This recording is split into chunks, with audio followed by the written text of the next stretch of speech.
Namaste and welcome to our very own podcast, The Nine is Star. And today, in the first episode, we have our guest, Mr. Viraj Gadkari sir. Mr. Gadkari sir is a charter president of our Rotary Club of Nashik Managers and in the business of cybersecurity consultancy. Welcome, sir. Thank you very much. And this is first podcast of mine, so please bear with me for whatever which has happened while facing the camera. Sure, sir, we'll work it out and make the podcast amazing.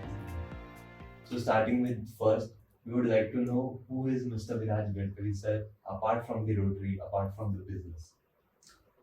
See, I am into this. First of all, I'll come to Rotary because we are doing this podcast especially for Rotary and Rotaract. So, I will tell me my background in Rotary first. So, Rotary, what is Rotary? Rotary is a bunch of people who are into business of service. And how did I join the Rotary? So it was just happened that there was one calamity had happened, and my wife was there. She was helping those people, and they wanted some few things.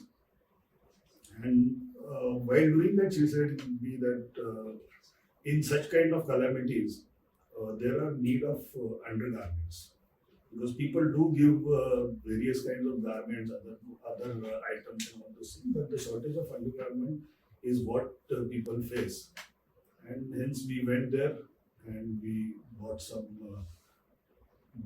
undergarments. And that time I told the vendor that he asked me, why are you taking the lot? So he said that we are going to donate it to Rotary and Rotary is going to give it to the poor and needy people. And to our surprise, he bought 2 boxes. And I said, we only wanted 1 box. So he said, no, this is from my side. Since you are doing it through Rotary, I would like to give it something from my side also. So that is how I was introduced to Rotary, to the power of Rotary. And then ultimately I joined Rotary. Then that time I was in Bangalore. And we joined Rotary. Then my wife was also with me because she had concepted this idea of this thing. So this is how we joined Rotary. And then after joining Rotary, we came to know that not only what we want to give, suppose if I want to give X amount, it is not the X into 2. If we join the group, it becomes X into 10, sometimes it becomes X into 100 also. So we continued with Rotary. Apart from my background, I am born and brought up in Mumbai. I worked in Bangalore for almost 2 decades. I traveled many places, almost 22 states of India for work. And as an avid traveler, I have explored a few around countries, say 15 to 20 countries worldwide. Okay, like having a lot of exposure of the country, of Rotary and abroad too. I would like to ask you why, having so much fields, you chose cybersecurity in which you are flourishing currently. See, cyber security as such is very new things what we have encountered. The war is not, you don't decide the war, but sometimes war has automatically comes to you and you have to face it. So this cyber is a part of war, it's not a crime. Because there is a difference between you make some blunders, then you make crime. But war is a completely different thing because it changes the entire geopolitics, geography, history, everything it changes. So when we realize that, then we decided because we are not from the field of neither from technical background or not from law aspect of it. But then we decided to, through our networking, we decided to find people who are into law, but they know the technical part of this IT also. Because IT is the major thing for cyber, any kind of cyber, if you want to do good thing also or bad thing also. So then there were hackers, few of them were lawyers. So it was very niche segment. A person knows about technical thing also and he knows about the law also.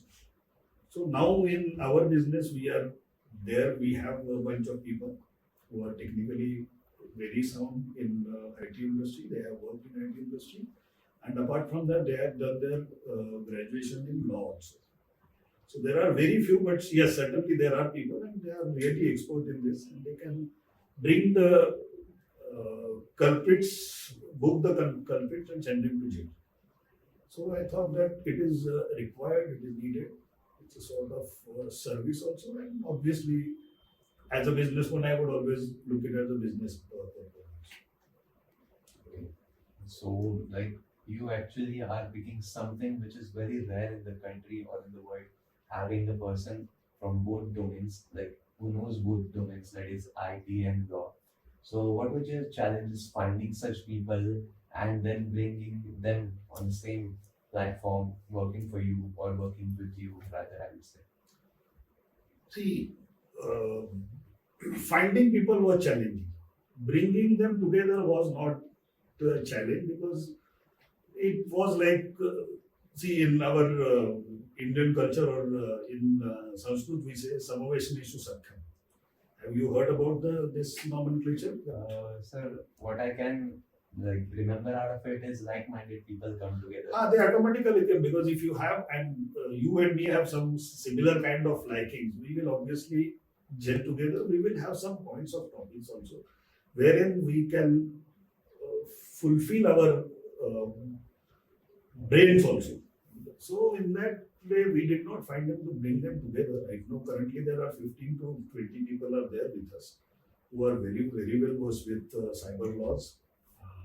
For that matter, even other laws also. Means when you go into the court of law, you should be knowing everything about it. It is not only the cyber law you learn from some books, and it is not bookish knowledge is not sufficient. And they have worked decades in IT industry. They know the hackers, ethical hackers, other hackers, what kind of crimes are happening, what are the modus operandi of these crimes. So they know everything. And through our knowledge, we also try to update ourselves. We are a team of people who have come together to do this activity. So this is ongoing process. It is learning. Every day we are learning new things. We are listening to new things. We are reading few things, and the things are moving forward. But definitely, still there is a crunch of technical expertise in cyber law. So learning is a part of your life, as we can infer from what you said, and the constant need or urge you have to learn. So talking about the learning stuff in a different aspect, that is study abroad, which is a very big trend in our country. Every student, we ask the student what you want to do, and the student says, I want to go abroad, I want to study in USA, Germany, etc., etc. So what would you like to guide the students about it? See, students, be it from any kind of his expertise or he want to become expert, he should first gain some experience because world is not like the world means I mean to say that world ahead of a student's life is not the classroom only. So everybody wants the person who is going to work there, he should be knowing what the work he has to do. Obviously, there will be some orientation program, training sessions, all will be there. Every company will do that. But basic things apart from your bookish knowledge, you should be knowing something. And that comes only with experience. Unless and until you take at least 2 years of experience, 2 to 3 years, because I don't say beyond that, because beyond that, then your learning capability starts decreasing. So 2 to 3 years span is good enough to know what is the field. In those 2 3 years, you come to know what exactly you want to do. Because initially you will follow the trend. So the trend is whether it is there are few things, these are just facts. Right? So whether it is really trend, whether it is going to last for at least for 5 to 10 years. Because world is changing very fast. You can't say that it will, whatever I am doing, it will be good till after 20 years. What will you do within that period? So whatever is there right now, whether it is going to last for next 5 or 10 years, that you have to first see. And those things you will learn only when you are working in field. So on field knowledge is very much essential. this helps you to gain knowledge also, because when you go abroad, there will be 200, 300 students in a classroom, wherein the professor is not going to repeat what you know. So you will lag behind. And once you start lag behinding, then you might not develop the liking towards the subject which you were actually like. Yeah. So that process will obviously come down, because you would be knowing about the topic, what you are learning, you know that this is what I want to learn. And automatically the things will move faster for you. Third advantage is that after completing your study abroad course, whatever you have done, MS, you have done MBA, whatever you have done, you will search the market, the job market first. If you have business at home and you have decided that you are going to come back and join your father's business, or you want to do your own business, or you want to start some startup or something, that is different story.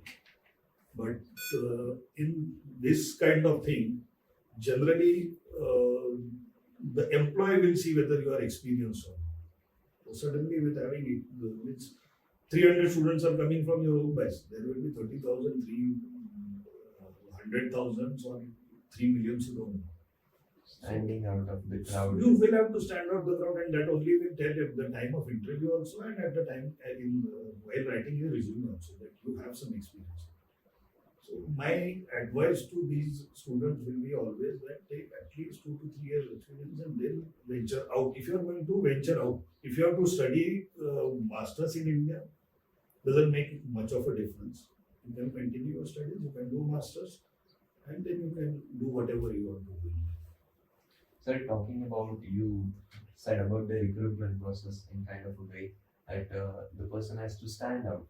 Talking about the competition we have, or the population the world has, not just our country. So what is the HR looking for currently in a student?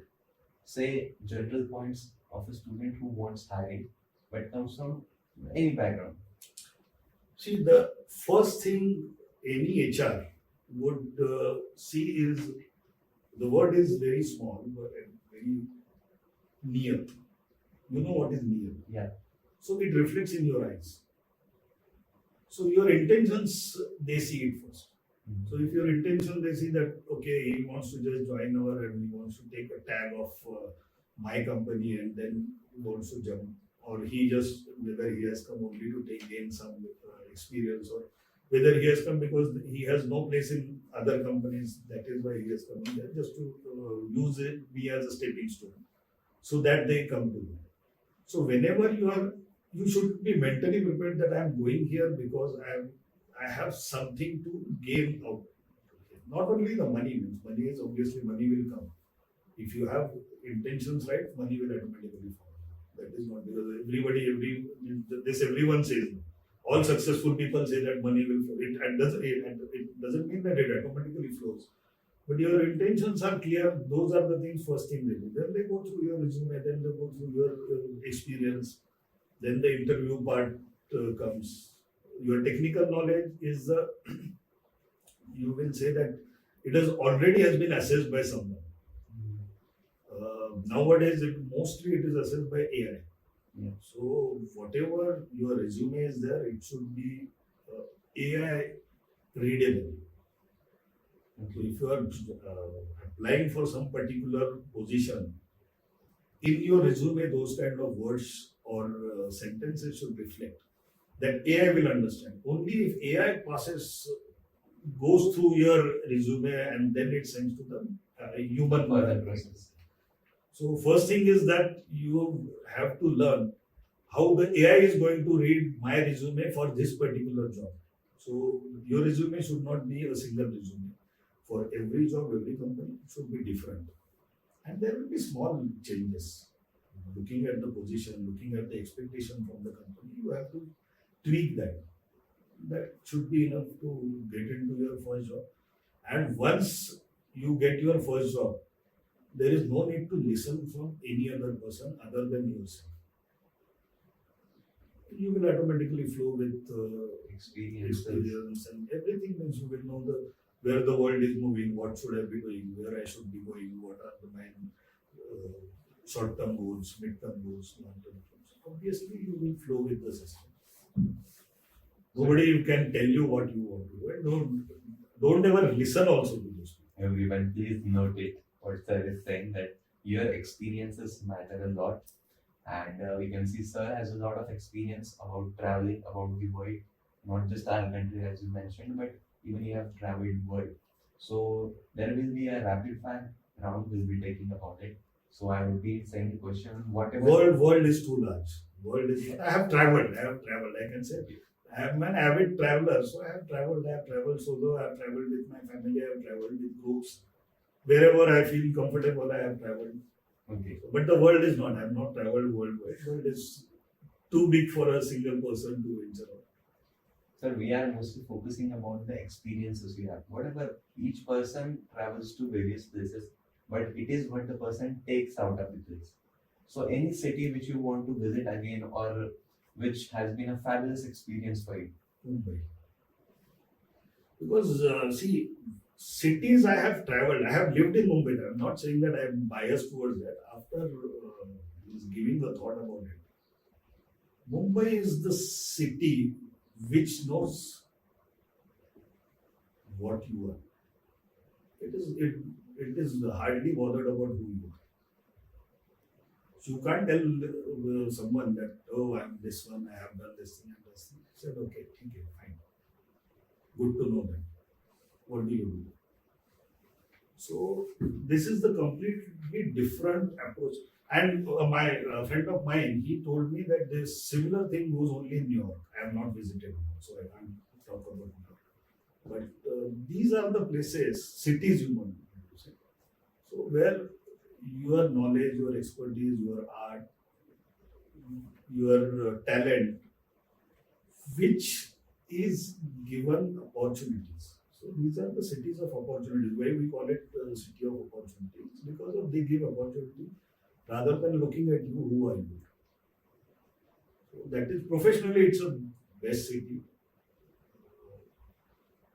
Talking about the beautiful cities, there are so many in India, so many worldwide. You can't actually find out the single. Every city has its own. And you have to see the beauty. You have to ignore because see bad things are there. I have seen that in my metro train, there were 50 to 60 people in the train. 3 of them, their pocket was picked. And we didn't know that who picked the pocket. So pickpocketing and everything, it happens worldwide. If you say that it happens in Mumbai or Delhi, it is not. It happens in Paris and London also. So bad things you just have to keep ignoring it. The cities are beautiful. If you see Paris from Eiffel Tower, it is one of the beautiful looking cities. Like if you travel in London, it is a very nice city for commutation. Singapore is other thing. Singapore, you have it's a very business hub and iconic place. Iconic places. They have developed many things. Recently, I am also from signage business. So what they have done, see, if you travel abroad, there are lot many signages so that they guide you properly. So in Singapore, I recently discovered that on the railing of a railway, bridges, they had this. The wayfinding was in braille. So even a blind person can read where he wants to go, whether it is platform number 5, 6, whatever is that. So that was written. I just thought, what is this? Then they saw it. It was written in braille. So people are developing. They are coming up with new ideas. And when you travel on your own, then you find out all those things. So traveling is like not just traveling with some travel agents or something.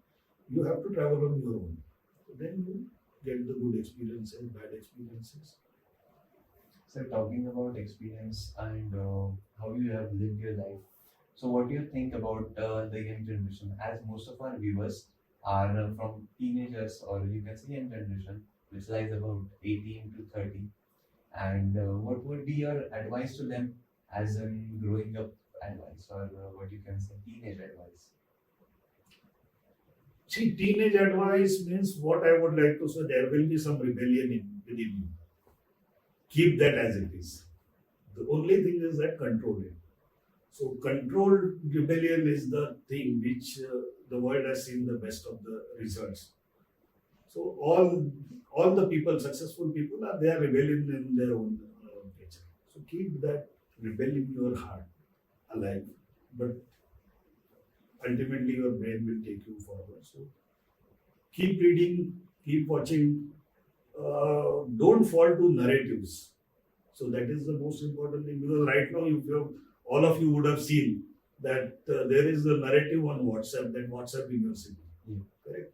So there is nothing called WhatsApp University. WhatsApp is as good or as bad as any newspaper or any electronic media. There will be fake news, there will be proper news, there will be good write-ups, there will be right bad. So you have to strike the balance. You have to understand what is good and what is bad for you. So don't fall for all these narratives, because WhatsApp is a new thing which has come in. It is just hardly 10 years, 10, 12 years now. So obviously it will have its polishing is happening, but don't ignore any good message only because it has come through WhatsApp, or don't trust any message only because it has come from the mainstream media. So those things you have to keep in mind. World is changing very fast for you, so adaptability is the one thing. You will have to adapt. Adaptability was always the thing, because adaptability survives. Yeah, but the pace has increased. Pace has increased, but obviously it is pace has increased, means pace has increased by whom? Your own generation. So you are capable of handling that pace. So just keep that thing in mind that okay, we are increasing the pace. If I'm not catching up the pace of my generation, how am I going to survive? Right. So those things you will have to balance it out. So your own imagination with the heat of reality, and this makes a perfect combination for you to go ahead and like flourish in any stream you want. Yes, obviously. So based upon that, what you would you like to say about these startups? Basically, there is a survey that any startup which starts, and in the span of 2 years, if you have a startup, 80% of them fail. And that is what every youngster dreams of, having the startup and making it so big that he or she would be star in the world or a big personality in the world. See, startup is a dream. It's okay. Startup is a dream, but when you have to succeed, you can't remain in that dream. You have to take it as your career. You have to see it as your career. Because startup is okay. I want to start something and I want to go. It's your ambition. Having ambition is a good thing, but how to fulfill that ambition is where you want to lead yourself. For that, if networking is required, knowing startup benefits, like what are the benefits offered by government? Because right now, most of the governments are offering good benefits to startup. It starts from your loan to angel funding, or you may say other than that, crowdfunding, or many things are there available. You have to learn all those things. Whatever is best suitable for you, you have to choose that. You have to constantly update yourself from that. And startup is not the thing that रात को मैं वो dream आ गया, चलो let's do a startup from tomorrow. It's not that. At least for 6 months of research should be there, study should be there. And then you get into the startup, where you see that what kind of business is there, how many customers are tapped customers, what are untapped customers, whether it is completely new. I'll take an example of Indian startup. So you would have heard about hotmail.com. Yeah. So Hotmail was the first email which got circulated within Aam Janata. Before that, emails were there, but those were exchanged only within the corporate structure. So he started Hotmail. Those days, nobody knew about what is mailing, and 99% of the world was not knowing what it is. But he knew that because he was using his mailbox in his wherever he was working, and hence he started that. Before that, he had done a lot of research on that. That how many people will use, how many people are well versed with this new internet, because IT, the word is that information technology. So people were not knowing about IT.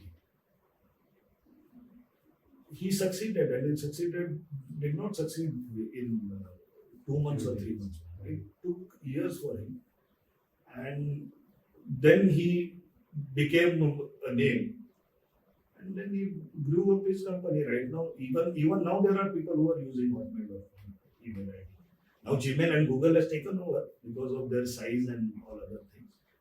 But this is how you have to grow, and you have to conceive that idea that this is where my idea is that there are these many people are there.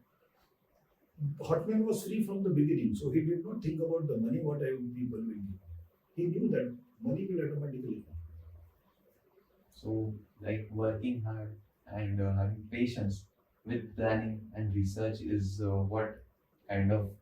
I'll give you another example of it. It's a very, it has nothing to do with any technology or something. We do puja at home. That flowers we call them nirmalya. Right. So this nirmalya generally any Sanatani Hindu will not throw it into the dustbin. Right. Okay, they will do something to it. Now they are making manures out of it. But previously they used to throw it in the flowing water. We all know that. Yeah. Nadi mein usko chhod do. So this was changed by one person from Mumbai. He said that let me collect it from every household. Mm-hmm. He started collecting it. He started making manure of it. And the same manure used to sell back to the same people. Okay. Currently, he is doing business in millions. He charges something, one of our relatives takes his services, he charges 300 rupees per month to collect that nirmalya from your house. Okay. Mm-hmm. So this was for him 15 years back, it was startup. Now it has become more of business. Right. So startup could be of anything. Does not mean that you have to be an IT engineer to think over it. These are basically ideas which you should, first of all, you should dream about it, and then you have to think about it, research about it, and then start it. So जैसे हमारे बड़े बुजुर्ग कहते थे कि आंखें खुली रखो kind of thing. आंखें and I will say can't also. Okay. See, you have to आंखें तो खुली रखनी है, तो अभी बहुत कुछ सारा तुम्हारे कानों में भी सुनाई देता है. Right. So, let those also be open. You will come to know many things. Mm-hmm. And see, the learning process it's a continuity in life. Whether I am learning or you are learning is not the question. What is the outcome of that learning? Because every day, every person is learning. वो तो उससे तो कोई हमको छुटकारा है नहीं. Right. But what you are gaining out of it, because it's hard disk, it has some capacity. So that capacity, you want to see yourself. How much I have to store into that, how much I have to delete. Mm-hmm. So deletion and listing process automatically starts. Mm-hmm. This is not the time to tell you, but the dreaming is also part of that. Dreaming is actually deleting some unwanted things from your brain. Right. So these are, but this is not the topic of today. We will talk about it sometime later. Okay, thank you, sir, for your guidance and a short glimpse in Mr. Gadkari sir's life. Of course, we have a lot to discuss with him, take inspiration from, but due to short timings, we are ending the podcast. See you next time. Thank you, sir. Thank you very much. Thank you, sir. Thank you.